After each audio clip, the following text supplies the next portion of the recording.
Everybody knows money is the root of all evil, whether it's on the streets or inside of the chain gang. For this video here, I'm going to be talking about the differences, whether it's a small institution or a big institution when it comes to making money. So y'all sit back and let's talk about this hustle.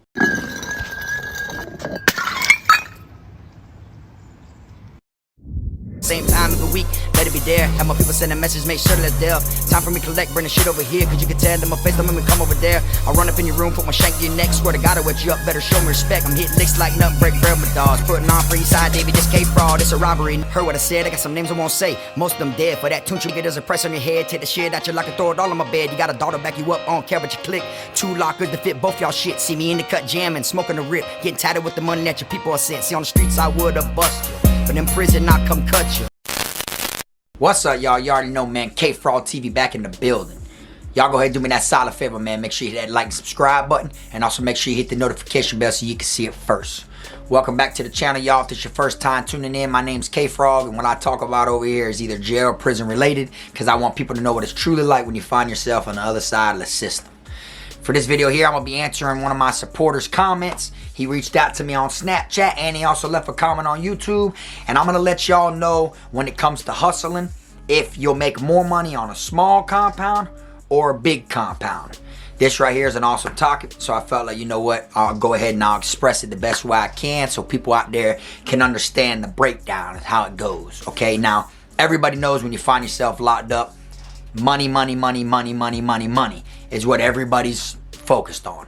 That's what everybody wants. That's what everybody needs. If you think they need it bad on the streets, just imagine how bad they feel like they need it on the inside. Okay, now, anything you do has a hustle. Okay, everywhere you go, they're going to have those hustles. All right, so if you find yourself at a small institution instead of a big institution, it all really depends on what's going on. Okay, now, if you land somewhere that's, say, like a work camp that only has, I'll just throw a number out there, maybe 90 inmates. Out of the whole damn work camp, there's only 90 inmates. Compared to a main camp where there might be 1,600, 1,200, 1,500, you know. You might only have 1 or maybe 2 people doing the same kind of hustle at that small institution. You get what I'm saying? For instance, if you go to a small camp that only houses maybe 90 to 150 people, or just say 300 people, you might have a tattoo man and his competition. You're not going to have 5, 6 different tattoo men because people are going to try to get them people off the compound because everyone's going to feel like you're stepping on that one's toes, yada, yada, yada. You know what I'm saying? And that's how it goes with anything, whether it's cigarettes, you know, any type of contraband, any type of drugs, you know, anything that's worth money. You get what I'm saying? People that draw, do portraits, you know, not just hustling like, you know, with illegal stuff, but people that do, you know, legit hustles, you know, like make cards that you send to your family members, pop out cards. You know, there's people that can make you necklaces out of towels, out of sheets. They can make you bracelets and rosaries, you know, and stuff like that. But when you find yourself at a small institution, if nobody has that hustle, it's wide open. And if it's wide open, that means you're going to be making so much money if you're the only one there doing that. But I will tell you this, it's going to come with a lot of problems. Because once people catch on to what the moneymaker is, you know, everybody wants to try to step on everybody's toes. That's the problem at the main compounds, okay? Now, when you talk about the big compounds, you go there might be 8 tattoo men, you know, or there might be, I'd say, out of 1,200, there's probably 100 people that are walking around trying to sell cigarettes. Everybody's selling something, you know what I'm saying? When it comes to portraits, there might be maybe 10 people on the compound that do that. You get what I'm saying? You got a bigger area, more people, and everybody's trying to get their hand in the same pot. That's why there's so many problems. There's so many, you know, complications with, you know, getting along with individuals because everybody wants to step on everybody's toes. You see what I'm saying? And if you find yourself at a smaller institution, you know, you could really milk it because from my experience, when I think about it, things, you know, cost a whole lot more in different areas, okay? Like, for instance, when I was at my main camp, Charlotte CI, when I was there, you know, when it came to cigarettes, phones, you know, dope, whatever it was like triple the price compared to what it was at the work camp down the street in Fort Myers. You see, because they had easier access to it, and the way it was getting over to us, it touched a couple hands just to make its way from the work camp, until people started going outside that gate, getting things done themselves with their route. You see what I'm saying? And started, you know, doing business with guards and getting things brought in however they get it brought in. You know what I'm saying? So it all depends on the routes and the hustle. You know, to me, it don't really matter how small or how big a compound is, okay? Like, I've been at a small institution also, and when I was at a small institution, the main compound, the shit was way, way, way more cheaper at that main compound, because it's kind of like that's where the direct route of the contraband or whatever it is you're trying to get into, whatever hustle came from. So since it's coming from over there, that's the core, that's the source, it's going to be a whole lot cheaper, you know, just like cocaine. When you're down in Miami and you're close to the border and that shit's coming across the boats, you know, you go up north, people boost their fee up, because by the time it touches down and by the time it makes its way to where it needs to go, so many people done threw their little tax on top. So you see, that's how it works at any institution inside a prison, you feel me? So you can land at a small camp and it could be booming, you feel me? Now, it can either be booming because that's the source of where it originally comes from, or it could be booming to where you're paying way more than you would if you were at the main compound, a big camp. You see, so it all really just depends. And like I said, more people, more problems, you know? And even if you find yourself at one of them little camps and you want to be the only tattoo man, eventually people are going to see that you're eating off of it, you know, and they're going to see you got hella money coming in, hella money going out. They're going to see you're literally like grinding and you're really making it happen. And say there's 300 people there, you're going to have 250 haters that are going to hate that you're doing that, because they never thought about it, or they didn't do it. They don't have the heart to do it. They had no way to get their hands on a motor, to make a machine, to, you know, sling ink.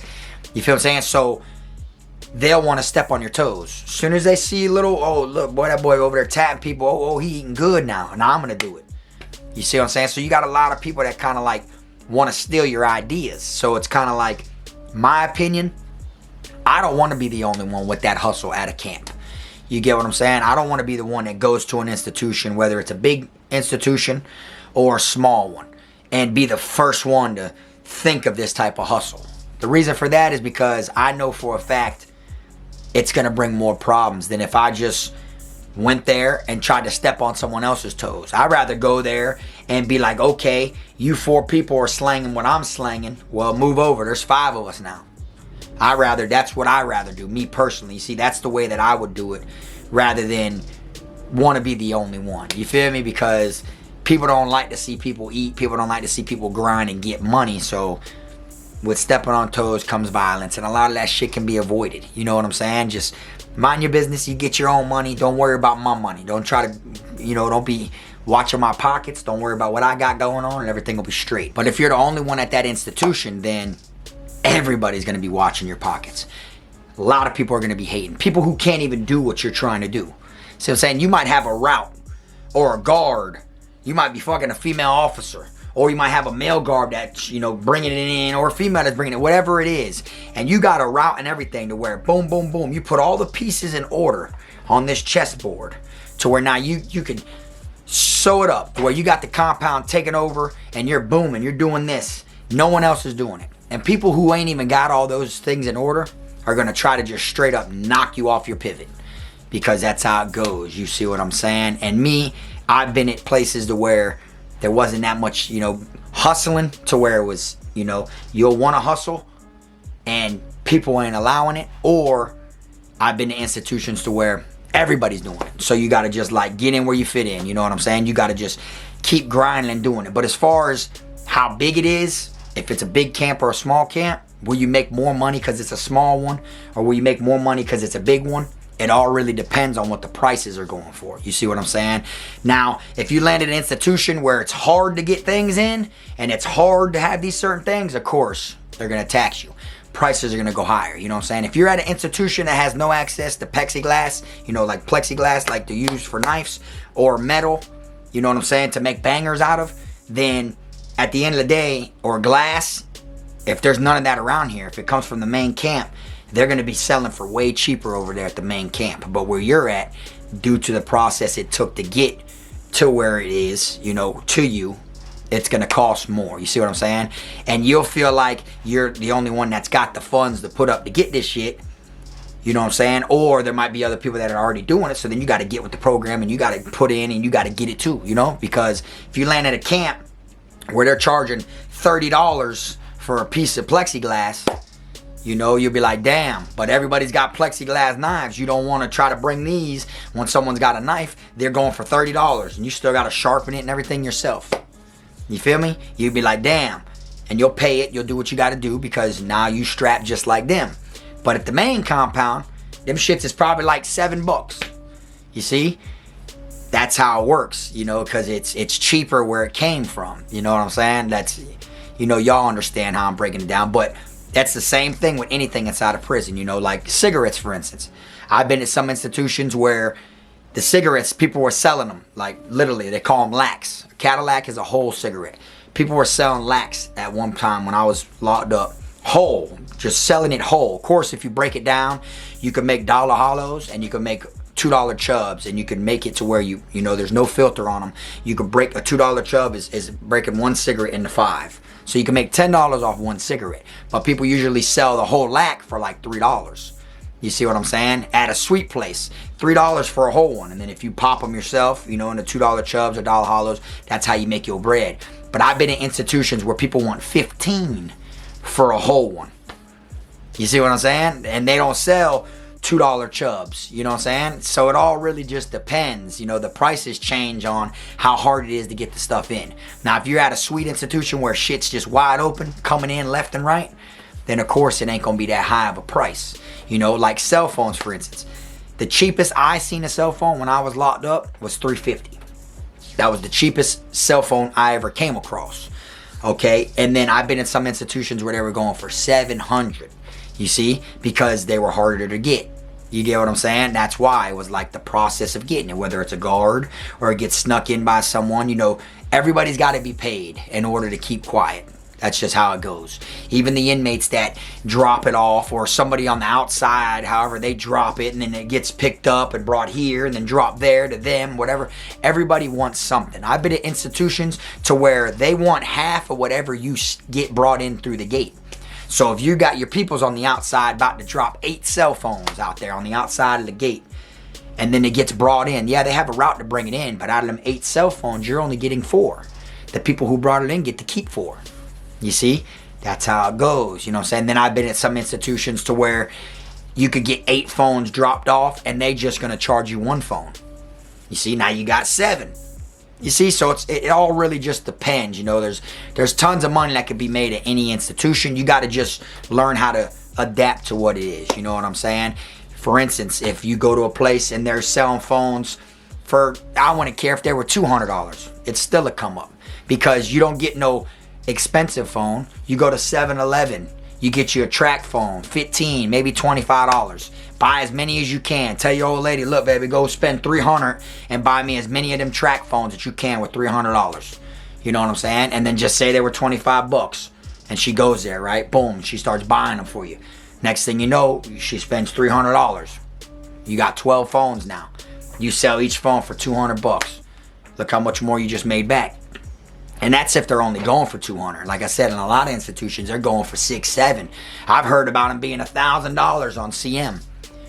You see, so it all depends where you land. It ain't really the size of the institution.